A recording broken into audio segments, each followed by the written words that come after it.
Welcome to path of evolution. આપણે ધર્મ, કર્મ, સ્વભાવ એ જોઈ રહ્યા છીએ. એમાં આજે આપણે વર્ણ જોઈએ. તો પહેલી વસ્તુ યાદ રાખો કે જનરલ જે આપણું પોપ્યુલેશન છે, આપણે જે જનરલ પબ્લિક છીએ, આપણા માટે બહાર નીકળવાનો એક જ રસ્તો છે, દૈવી માર્ગ. ભગવાને વાત કરી. અને નીચે પડવાનો એક જ રસ્તો છે, આસુરી માર્ગ. અને આ કામ આપણે શું કરવાનું છે? આપણે જાતે કરવાનું છે. આપણા વતી કોઈ નહીં કરી શકે. બરાબર? આ બહુ જ અગત્યની બાબત.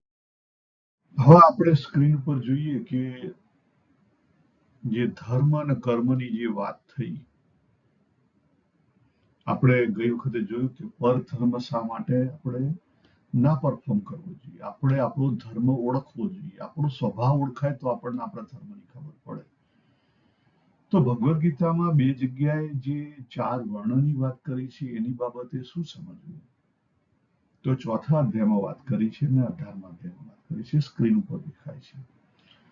ભગવાને ત્યાં વાત કરી કે આખી જે સૃષ્ટિની રચના થઈ, એ રચના ગુણ અને કર્મોને વિભાગીને રચના થઈ છે. ગુણ અને કર્મને ભાગ પાડી અને એની રચના કરવામાં આવી છે. અને એને લઈ અને 4 જે વર્ણ થયા. પણ એ વર્ણ ક્યારે થયેલા હતા? ભગવાન કૃષ્ણ આયા એ પહેલા.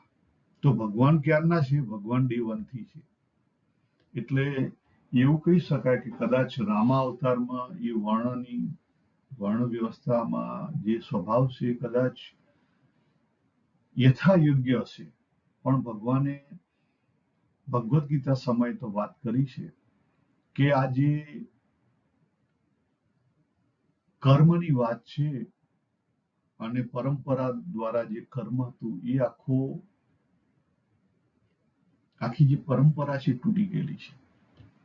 કારણ કે લોકોનો જે જન્મ છે એ સંજોગોના આધારે વધારે થવા માંડે એટલે પરંપરા તૂટી જાય, મિક્સઅપ થઈ જાય.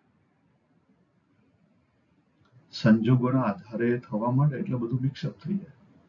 અને તો આપણે જોઈએ છીએ કે મીરાબાઈના ગુરુ રવિદાસ વર્ણથી શુદ્ર કહેવાય અને ચમાર હતા.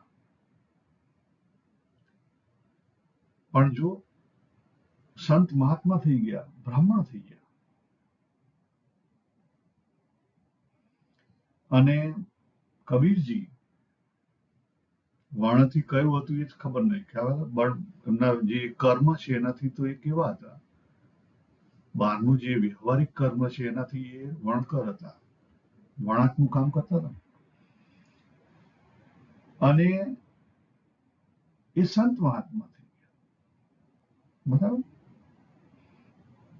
એટલે ગુણ અને કર્મ વિભાગને ભગવાને ડિવાઈડ કર્યા છે, માણસોને ડિવાઈડ નથી કર્યા.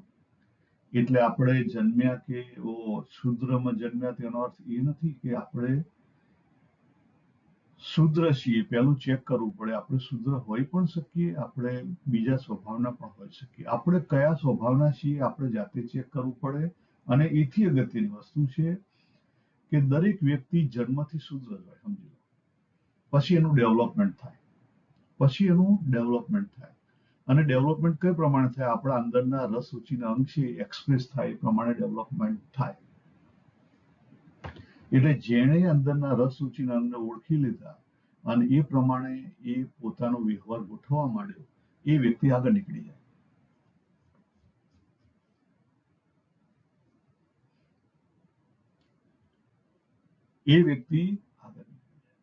ભગવાને 18મા અધ્યાયમાં વાત કરી કે આ જે બ્રાહ્મણ, ક્ષત્રિય, વૈશ્ય અને શૂદ્ર છે એમનું જે કર્મ છે એ સ્વભાવથી ઉત્પન્ન થયેલા ગુણોના અનુસાર. એટલે આજે આપણે ક્લિયર કરી લઈએ કે ભગવાને ગુણ અને કર્મના વિભાગ કર્યા છે, માણસોના વિભાગ નથી કર્યા. માટે પોતાના ઇનર એટીટ્યુડને ચેક કરો. ઓલવેજ આપણો કર્મ છે અને કર્મની જે ક્વોલિટી છે, આપણો જે અંદરનો સ્વભાવ છે એના અનુકૂળ હોય એટલે પોતાના અંદરના સ્વભાવને જુઓ, અંદરના રસ રુચિને અંગને જુઓ, નહીં તો મુશ્કેલી થશે. હવે એક પ્રશ્ન અહીંયા એવો પણ પૂછાય છે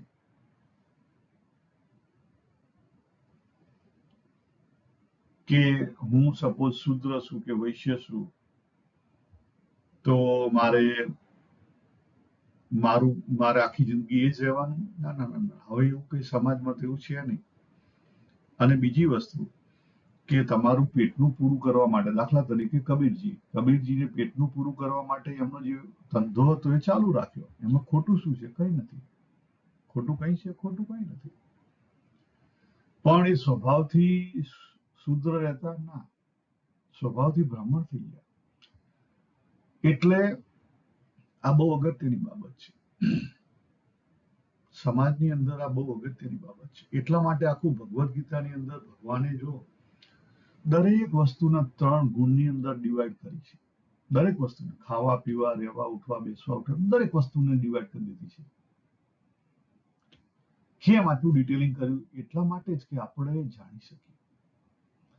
આપણે તમોગુણી હોઈએ તો ત્યાંથી રજોગુણ એડ કરી અને તમોગુણ ઓછો કરવાનો છે, બેલેન્સ કરવાનો છે. આપણે રજોગુણી હોઈએ તો સત્વગુણ એડ કરી અને રજો અને તમોને બેલેન્સ કરવાના છે. અને ત્રણેય બેલેન્સ થઈ જાય પછી ગુણાતીત થવાનું છે. આ આપણી સાધના છે. આ જનરલ પબ્લિકની સાધના છે.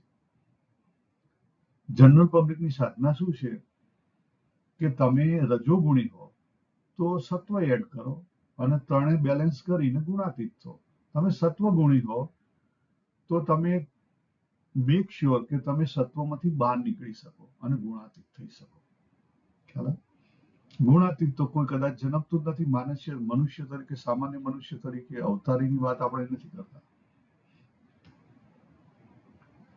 એટલે જે કોઈ પાથ ઓફ ઇવોલ્યુશન ઉપર આપણા લિબરેશન માટે, સ્પિરિચ્યુઅલ લિબરેશન માટે, ફ્રીડમ માટે, મોક્ષ માટે જે કોઈ આપણે પ્રયત્ન કરીએ છીએ, તો એ આપણે જે જગ્યાએ ઊભા હોય ત્યાંથી પ્રયત્ન કરવાનો હોય. એના માટે તમારે બહારનો જે વ્યવહાર છે, બહારનો જે પેટનું પૂરું કરવા માટેનો કામ ધંધો છે, એને છોડવાની જરૂર નથી. તમે દુકાન ચલો છો, દુકાન ચલો, અને તમે જોબ કરતા તો જોબ કરો, પણ જોબ કરો છો એમાં શું કરો? કોન્ફ્લિક્ટ ઊભા નહીં કરો. તમારો જે ઇનર એટીટ્યુડ છે, રસ રુચિના અંગ, એની અંદર પણ એડ કરો કે જેથી કરીને તમારી અંદર ખોટી વાસના ઊભી ના થાય. આ અગત્યનું છે. ખોટી વાસના ઊભી થાય નહીં. તો આજે આપણે શું સમજ્યા કે ભગવાને માણસોને ડિવાઈડ નથી કર્યા. 4 વર્ણની જે રચના કરી છે એ ભગવાને ગુણ અને કર્મોને આધારે કરેલી છે. જન્મજાત નથી કરેલી. ગુણ અને કર્મના આધારે કરેલી છે. જન્મજાત નથી. આટલું બી ક્લિયર થઈ જઈએ. તો આપણે અહીંયા પૂરું કરીએ. સર્વેને જય શ્રી કૃષ્ણ. હરિ ઓમ તત્સત.